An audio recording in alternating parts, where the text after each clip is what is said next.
What's up, guys? This is Mike Loris with game number 2 between Liquid on the Radiant and Fnatic on the Dire TPL4.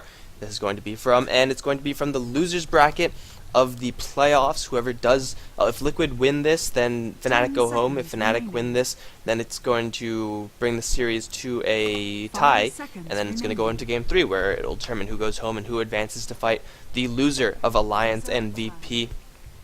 Liquid, after a solid game number 1, looking to close this series out, and they're going to start off with some very Liquid-esque heroes with Bulba's Clockwork, TC's Lifestealer, and if they get like Chen for fluff, then it'll just be like pure Liquid. It's going to be Rubik.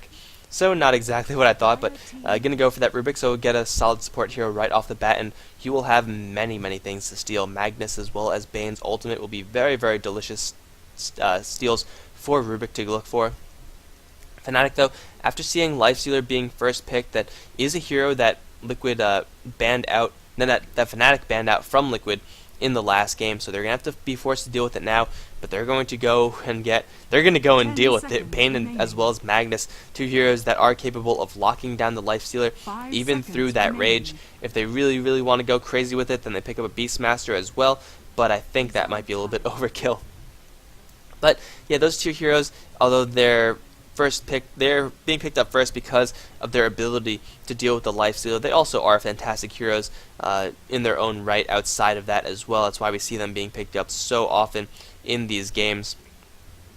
So yeah, we're just waiting to see what the third pick is going to be. Should be preferably it'll be something like a Gyrocopter for Fnatic. Didn't really give them a victory last game. Just simply didn't get big enough, and yeah, he was kind of out of position for many of the team fights. But it's actually going to be a TA for Fnatic. That's without knowing what Team Liquid are going to run in that mid lane. That is a bold move from Fnatic. I mean, TA is a hero that we've seen a lot, but we've also seen her fall off a lot, or fall off even more than yeah. So TA is easily counterable. Fnatic are going to prep their mid lane bans in order to ensure that the TA gets as safe a time as possible. However, Liquid could still deal with that TA.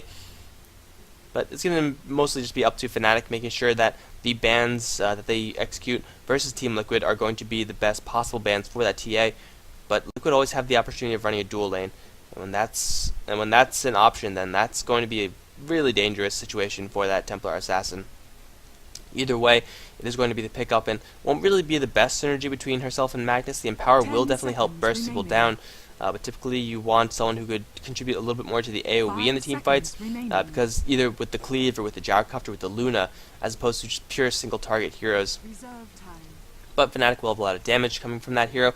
Will be able to, hopefully for them, hold down the mid lane. And with their final two pickups, going to be one support hero, one hard carry, most likely. And then yeah, that's going to be what they're going to aim to pick up. Liquid going to ban out the Chen, after Fnatic themselves have banned out the Queen of Pain. So they want to make sure that Korok has some trouble in dealing with this TA. Something that people used to do when TA was seen like every single game was they would pick up a Venomancer and then either solo the Venomancer versus the TA, which is kind of a weird idea just because it's not exactly what you would expect from a Venomancer at all in a pro game. But you would either do that, or you would run a dual lane in the mid with the Venomancer so that their refraction charges will not be problematic. After some nerfs to the TA, and after seeing her fall off from the scene just a little bit, hasn't really been a huge priority for teams, so they haven't really done it since then. But it's still an option, like one of the old school reserved counter strategies against the likes of TA. So they do have the option of doing that. Ban from Team Liquid going to be the Anti-Mage, and Fnatic going to continue their bans, targeting Korok with that Storm Spirit elimination as well. So they're actually taking their time for these picks, just because Fnatic, their lineup is so flexible, as is Liquid's really. I mean, Lifestealer can go super aggressive in the early stages. They could look to make kills happen, and Puck, Shout even going to be the final bans out. Liquid and Fnatic both do have very flexible lanes, or not really flexible lanes, but flexible strategies is how they want to pursue this. Fnatic can get a really hard carry and then go for like TI2-esque strategy with having the TA and then have a 4-1 with the TA being part of the 4, just all around the map, ganking, relentless aggression, but not to win the game. That's to ensure that the final hero, who's getting played by Ira, gets a lot of farm. And that's what we used to see back in the TI2 days. But now as we push TI3, we can see how these strategies have evolved just so much. And Fnatic can still pull that one out of the book. I mean, it is a tried and true strategy. It will be a little bit different now, seeing as though there's a different pool of heroes to work with and there's different balance changes. But the idea, I feel, still does work. You have a TA, get a quick Blink Dagger on her, roam around very, very heavily, and just buy space for Ira to farm up. So it looks like Liquid themselves going to pick up the Gyrocopter, actually. That is probably going to be a mid lane hero, actually. I think yeah, Gyrocopter versus TA, the Rocket Barrage shreds through TA. If you're TA and you're going up against Gyrocopter, you are all sorts of unhappy, because if you get close for a meld hit or whatever, you're going to take a face full of Rocket Barrage, which instantly burns through your fraction defensive charges, and then Gyrocopter at that point could fight you toe-to-toe. So I do think that's going to be the mid lane hero for Liquid. 10 seconds remaining. You still have the off lane carry support, so they're looking for another support, probably for Fluff. Remaining. Enchantress, maybe, though really they just need another support hero. Really anyone would do, because the hard lane from Fnatic still has yet to come up, as well as the actually no, the hard lane is probably going to be Magnus. So, ooh, best of luck there, Mag. Don't really like Mag in the hard lane because he doesn't have any alternatives for. His survival is okay, but that's the problem. It's just okay. He doesn't really have any alternatives like a Nature's Prophet or a Darkseer who could just abandon ship and go to the jungle. If Magnus is there, he's there for the long haul, and if you can shut him down, then at the same time you shut him down for the long haul. Jakiro is going to be the pickup for Fnatic, so it's going to be a little bit more lockdown, a little bit more AoE going towards this this lineup of Fnatic that they've crafted so far. And their AoE is so far pretty heavy. If they could get a good RP off, then there would just be pain everywhere coming out from the Fnatic side. And that's pain at Liquid. Not sure if they'll be able to tank that pain up. I mean, they do have the Clockwork, they do have the magic immunity of the Lifestealer, but still, the TA is one of the heroes that doesn't really care about the rage, like, at all. She'll just go to town on you regardless because of that meld hit. And Liquid for their last pick actually going to be the Darkseer. So another kind of a weird lineup for Liquid. It could be a Darkseer mid and a Gyrocopter support. That would work very well, actually. Darkseer, even though he is melee, he will have some trouble in the right-click wars with the TA, but those Ion Shells make it very difficult for TA to manage a lane at all. So I think Darkseer mid might not be a bad idea. Rubik, Gyrocopter, very solid support lane as well. I assume that Liquid are going to run Clockwork, Bulba on that hard lane, just because that's historically what they've been doing all the time. And then Lifestealer is going to be played by TC, and he's going to be the safe farmer, so that would work from Team Liquid, actually. Alchemist for their final pickup, going to go for the Alchemist. So I feel it is going to be that old school 4-1 kind of offensive, best defense is a good offense kind of pressure build from Fnatic. So this is what you would expect from this game. You expect TA to manage the lane, get the... Oh, wow, Bulba going to be on the Darkseer. Okay. Get the Blink Dagger, then roam. Roam endlessly. And just, the farm will come up through the hero kills. And really, if you are keeping the Liquid team from farming, that's good enough, because your Alchemist is going to be farming the entire time. So this is a very old school strategy. We'll see if it pays out for them. And Liquid, how are they actually going to lane this? With Bulba on the Darkseer, that maybe Bulba's the only one who feels comfortable with his Darkseer. Korok is on the Gyrocopter, so it might still be a Gyrocopter in... Wow, okay. Liquid going to pull some weird shenaniganry right now. Not really shenaniganry, just weird hero selection choices. Let's go over to the Fnatic side first, because it's a little bit simpler. Ira is going to be hard carrying the Alchemist. Trixie is going to be supporting as the kind of off-laning as the Mag, most likely.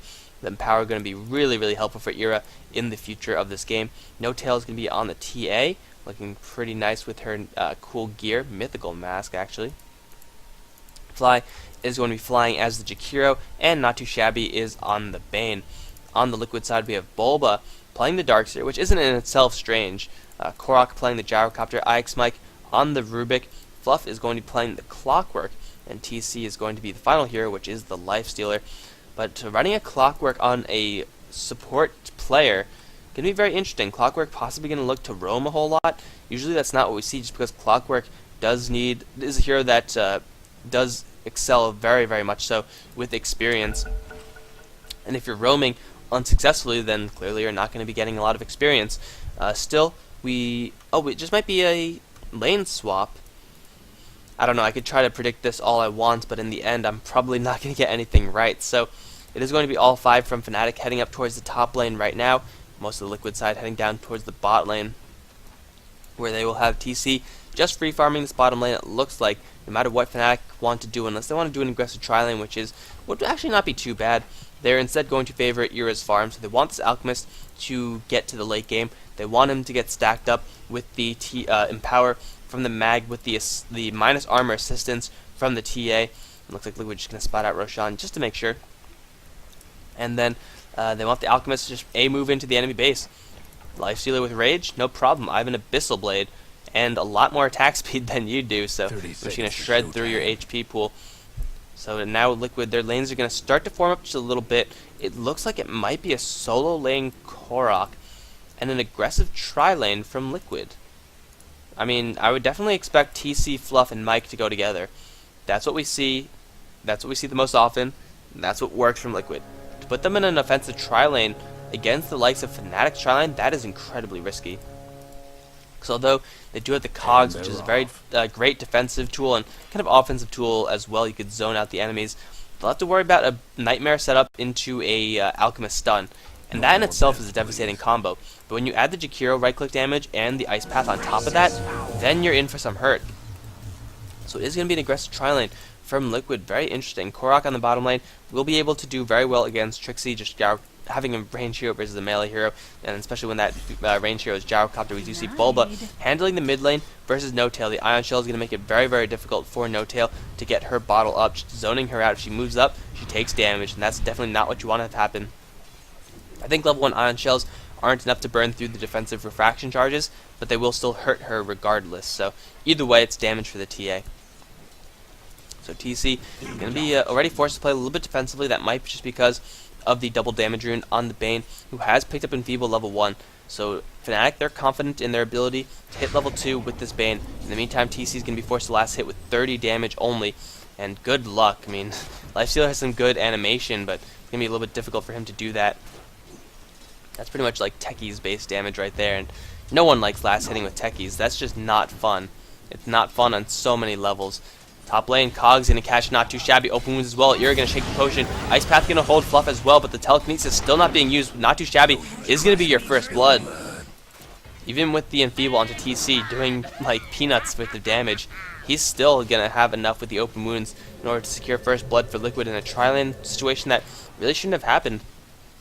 The level 2 on the Bane is not there. Nightmare could have helped a lot, I feel, in that engagement, but instead going to go for that Enfeeble. Again, is slowing down TC's farm, but he's still has 4 CS, which is, it's not bad. Yura himself only has 3. It's really got to pay attention to all these lanes, actually, so expect to see missed kills, which is not really surprising since you're watching my channel. But there's going to be many missed kills now. Fluff and Axe Mike going to get a telekinesis onto Not Too Shabby. A little bit of burned mana there. TC going to try to right click and try to do a little bit of creep jacking in the dire side jungle, but that Enfeeble still making it very difficult for him. If Bane hits level 3 and goes for Enfeeble again, then TC is going to be essentially useless. He'll be a walking open wounds machine. And open wounds is a great spell, but you want a little bit more coming out of your Lifestealer. Are they actually going to go for this Fluff? Going to set up some defensive cogs, and they're going to ensure that TC does get those creeps in the end. So Liquid doing some pretty good work on this top lane. Would not expect them to win this tri-lane, but hell, they're making it happen, or at least as much as they could possibly make it happen with, given the situation, giving their hero picks, as well as the enemy hero picks. TC still getting a little bit of farm, so not bad there. Korok, in the meantime, zoning out Trixie pretty hard, has a deny advantage, has a creep kill advantage as well, and Korok going to set up a missile for Trixie. Has to watch out for Skewer back into the tower, and can't really afford to make right-click trades with the Magnus. You could afford to poke him and stay out of range, but once the Magnus turns around and actually goes for you as well, then you gotta be careful just a little bit. Skewer forward from the Mag is going to miss. Korok playing with fire a little bit, does have 2 points of rocket barrage, and Trixie's going to take it full on to the face. Now he's on the run. Korok doesn't have any more mana, however, so it looks like the Mag is going to make it out alive. Does have another Shockwave. Level 2 Shockwave will not kill off Korok, and Korok really playing with fire. In the meantime, the mid lane, 17 for 2 versus 16 for 5, so No-Tail still finding his farm with that refraction, is going to go for 2 points in the side blades just to keep himself further away from those ion shells. A good, smart, adaptive move from No-Tail, making sure that he'll stay as safe as he can versus these ion shells from Bulba. But Bulba's still getting a lot of farm, and TC in the meantime, 15 for 4 versus Era's 14 for 0. So both teams staying relatively consistent with one another in terms of the farm game.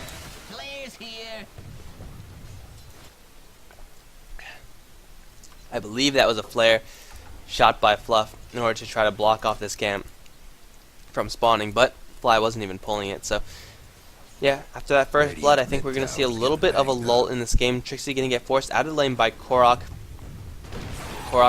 He has to be careful. He has actually 3 points in homing missile, so he's going into full lane dominance mode on this hero. We rarely do see missile being maxed out, but in a situation where you know it's going to be 1 versus 1 for a good part of the game, the missile is not going to be destroyed mid-flight. It's guaranteed to do some damage, but Korok now, without any health, is going to receive a bottle, so he'll be able to restore up and be completely safe from the enemy mag.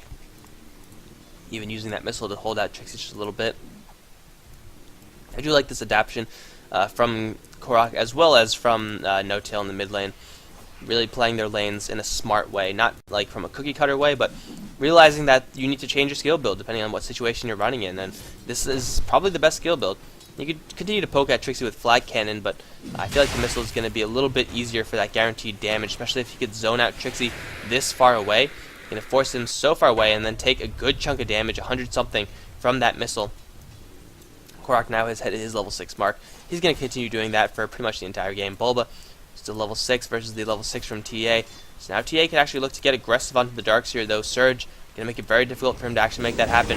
Hogs going to pop up and the stun onto TC as well as Fluff. Do some pretty heavy damage to this aggressive tri-lane from Liquid, which went again for a go onto the Fnatic side, but really not too much damage between these heroes coming out. And Clockwork is not a heavy damage hero, nor is the Rubik. And TC, if he gets enfeebled, then his damage isn't going to be there either. So really, Liquid's killing potential is mostly going to be, or pretty much primarily, going to be in the fact that they want to keep the Fnatic heroes locked down so that they can get more and more right clicks in. That's going to be where the majority of their damage is going to be coming from. And I think I do have to pause for just 1 second and I apologize, guys. Alright, we got it. Just had to check on something real quickly, and we're back in this game, 6 minutes in, and I probably shouldn't have touched anything because now I'm lagging. What have I done? I've done a horrible thing. Well, to Liquid's credit, they're still getting a lot of experience on this Clockwork. They're getting more gold per minute and experience per minute on these supports than the Fnatic side are getting, even with these pulls, because Liquid, they're really just contesting these pulls extremely heavily, even doing some pulling of their own. Fluff and stuff with that Rocket Flare, making it a little bit difficult for Fly, as well as Not Too Shabby to get those right clicks, even though Dual Breath can make it a little bit easier. TC is still finding his farm, has picked up the phase boots. Teleportation now into the bottom lane where No-Tail doesn't have a blink. They're looking for an RP. Trixie doesn't have enough mana, however, is 7 mana short, and Korok's going to live because of that. RP would have been the death of Korok 100%, but instead, a little bit of mana miscalculation, and Magnus is going to let the gyrocopter slip away yet again. Dire's mid tower could use a little help. Mid tower being pushed constantly by Bulba with those ion shells. Really, you're going to be hard pressed to avoid that. Era going to get opened up with the wounds, going to get trapped in the cog as well. He's going to start shaking the potion, but the right clicks from Fluff as well as Ix Mike do some pretty heavy damage. Ice Path will not save the Alchemist. He's going to die to a Fade Bolt. TC going to try to burrow through all the trees in the world. Fly is going to take him down. Fluff and Ix Mike unable to support their hard carry, but it is a hard carry for hard carry trade. So in the end, it is an even exchange there. And since Liquid are still getting the upper hand in this fight, in this game, despite the pulls from Fnatic, in the long run it's going to favor Liquid just a little bit. But still, more or less an even trade there. Bulba still trading with No-Tail. He's got to watch out. No-Tail is 1,000 away from his Blink Dagger. And I don't know how many trees TC tried to eat through in order to get through there. It looks like 1, 2... What, is that a worm? I did not see that. That's awesome. He had ate through like 4 or 5 trees, honestly, in order to try to get his way out of there. And it didn't work. So that was Tango's, that was Quelling Blade being used. Good attempt, I guess. I like the idea. It's like, hell, I'm in trouble. Might as well just burrow through the trees in order to keep myself safe. That is a snake. That's so cool. I did not realize that. You know, in Warcraft 3 Dota, you would have all these like critters bouncing around, but I didn't realize that they had the same thing here. Fly gonna try to deny this push from Liquid. Ice Path going to be perfectly dodged. Cogs drop as well. Ira's gonna chuck the potion and do some damage to Fluff, but that's about it. Still looking for a kill that I'm going to miss. So far, I have not missed any. Have I? I don't think I have. Korok now going to transition into a couple more points into Flat Cannon. He's now going to have the lane all to himself. We do have Mag moving up towards the mid lane. Wants to get a kill on this Darkseer. That will involve an RP use, and Darkseer, he is still sticking in the lane. Not too much though, Trixie. If you get a Skewer back into the clutches of No Tail, that could be the death of Bulba. And Bulba now in a very, very poor position to do this. Courier is going to deliver Trixie's bottle, and here comes the Skewer, although No Tail taking way too much damage. The RP needs to go right now, a little bit too late. Did he cast it? He is going to cast it onto Bulba. He is in tower, no, he's not in tower range, it's actually the creep that's in tower range. And now Trixie's in a little bit of trouble. No Tail possibly jumping the gun just a little bit. Bulba can actually get the kill here with the Surge. Trixie on the run, going to bottle up, needs to salve as well. Bulba is going to trade his life for this. A little bit of over-aggression coming out from Bulba. That ain't Korok, that is in fact Bulba. But he will get the Templar Assassin and trade his life for it, so once again, it's an even trade, but the heroes that are being killed, Darkseer versus the TA, is going to favor Liquid once again, because TA really needs to start getting involved around the map. So far, she's just looking for her Blink Dagger. She needs to help this top lane, really gotta say, and RP was being used for that as well. And I guess No Tail just got a little bit too overconfident that Trixie was closer, but Trixie was just a little bit too far away to help as quickly as he wanted to. No Tail, though, heading up towards the top lane with level 4 in the Refraction, is going to have to deal with the Darkseer as well. They don't have any True Sight. Or do they? Oh, they do. Oh, they do have True Sight. No Tail. Going to spot the Courier. Is he going to go for it? He's thinking about it. He's thinking, no, Courier, run. No, Courier, no. Oh, Courier's actually going to live. Look at that. Courier tanky as hell. Ice Mike going to get stunned and Courier. No! Liquid, why? Liquid, why? Who did that? I think it was Fluff. I think it was Fluff. Curses, you've slain Cluckles.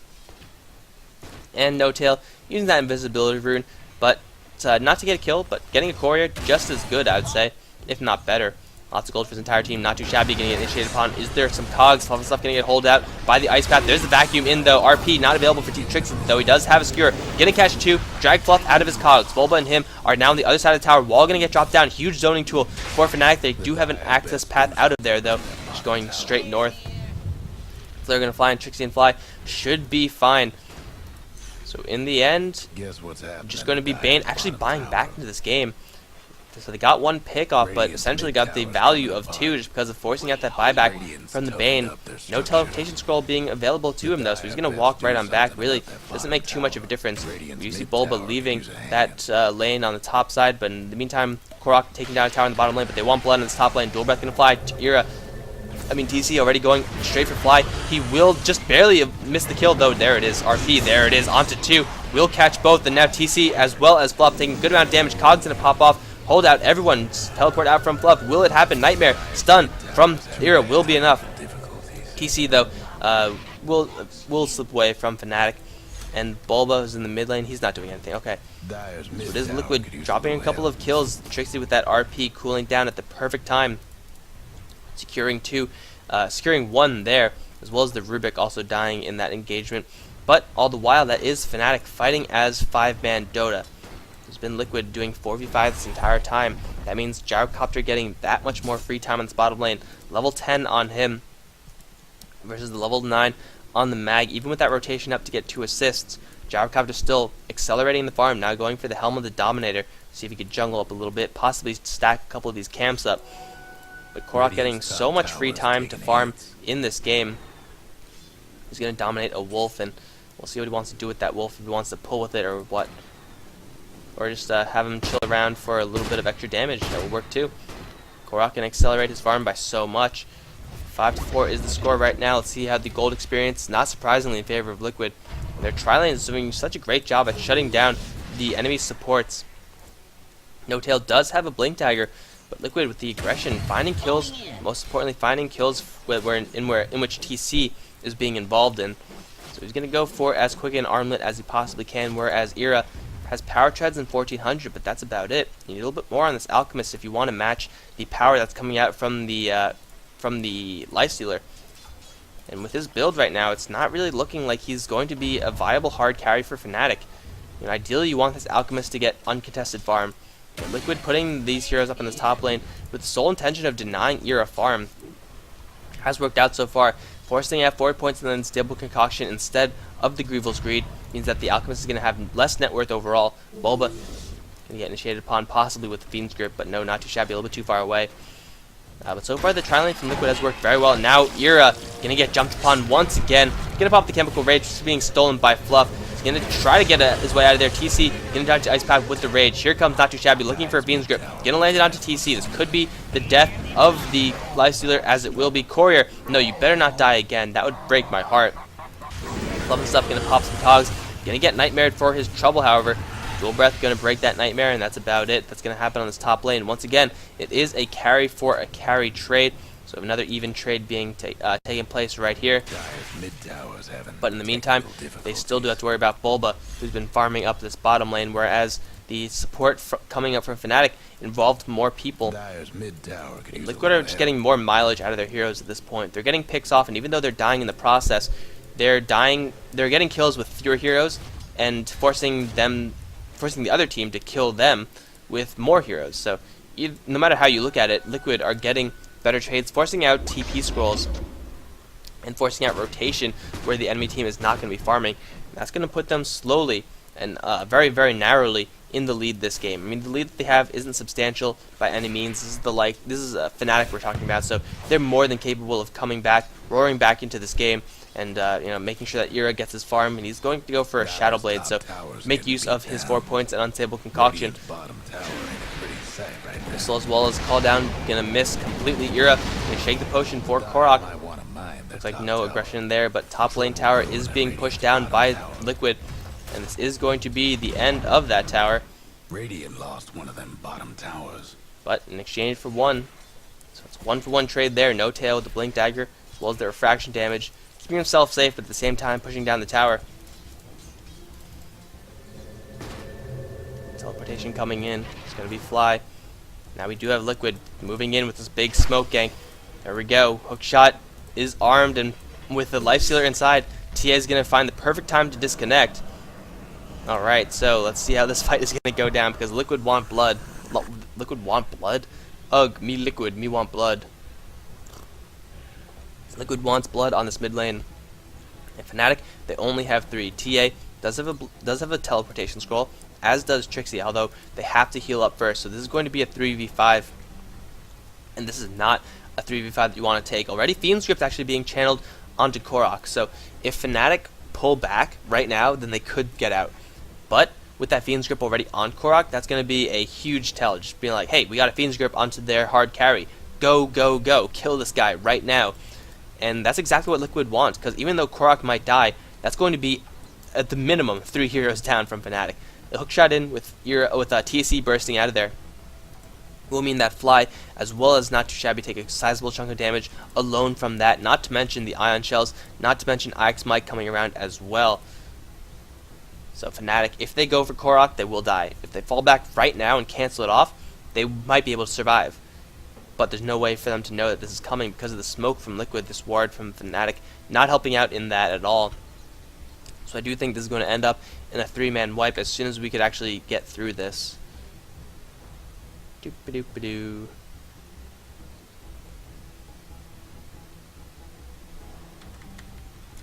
Doop-a-doop-a-doo.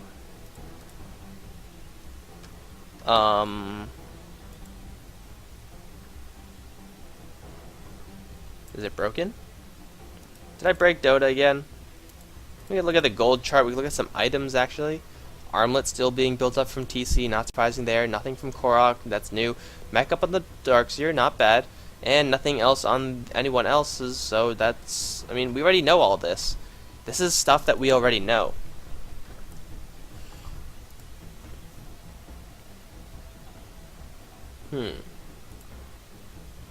Alright guys. Oh, power is out. Okay, I'm going to cut this and figure out when this game restarts and then start it right back for you. So, I will be right back, hopefully with the resume of this game. Alright, so as you can see, apparently Ira is forfeiting? I actually don't know. This game is paused right now, and it only took like 20 minutes of the replay in order to get to this point. But we'll see. We'll see what Fnatic wants to do. Here we go. We're gonna watch it in slow motion because we deserve some fun. Lift up on the fly, gonna slam him down into 2, canceling off the Fiend's Grip. Fluff and Stuff, gonna get in there with TC, gonna catch Ira in the cogs. Ice Path gonna hold him out just a little bit, but Proc is here with the Rocket Barrage to do the damage to the Alchemist, vacuuming back into the wall. That's gonna be 3 down, as I said before. If they fight, they're gonna lose. And teleportation coming in, and Fnatic. Oh, that's heartbreaking. They're gonna be forced to surrender. And you can tell, oh my god, Trixie! Oh yes, Trixie, man mode, 100 levels. He's gonna die, but he's gonna get 1 kill in exchange. So guys, such an unfortunate end to this series.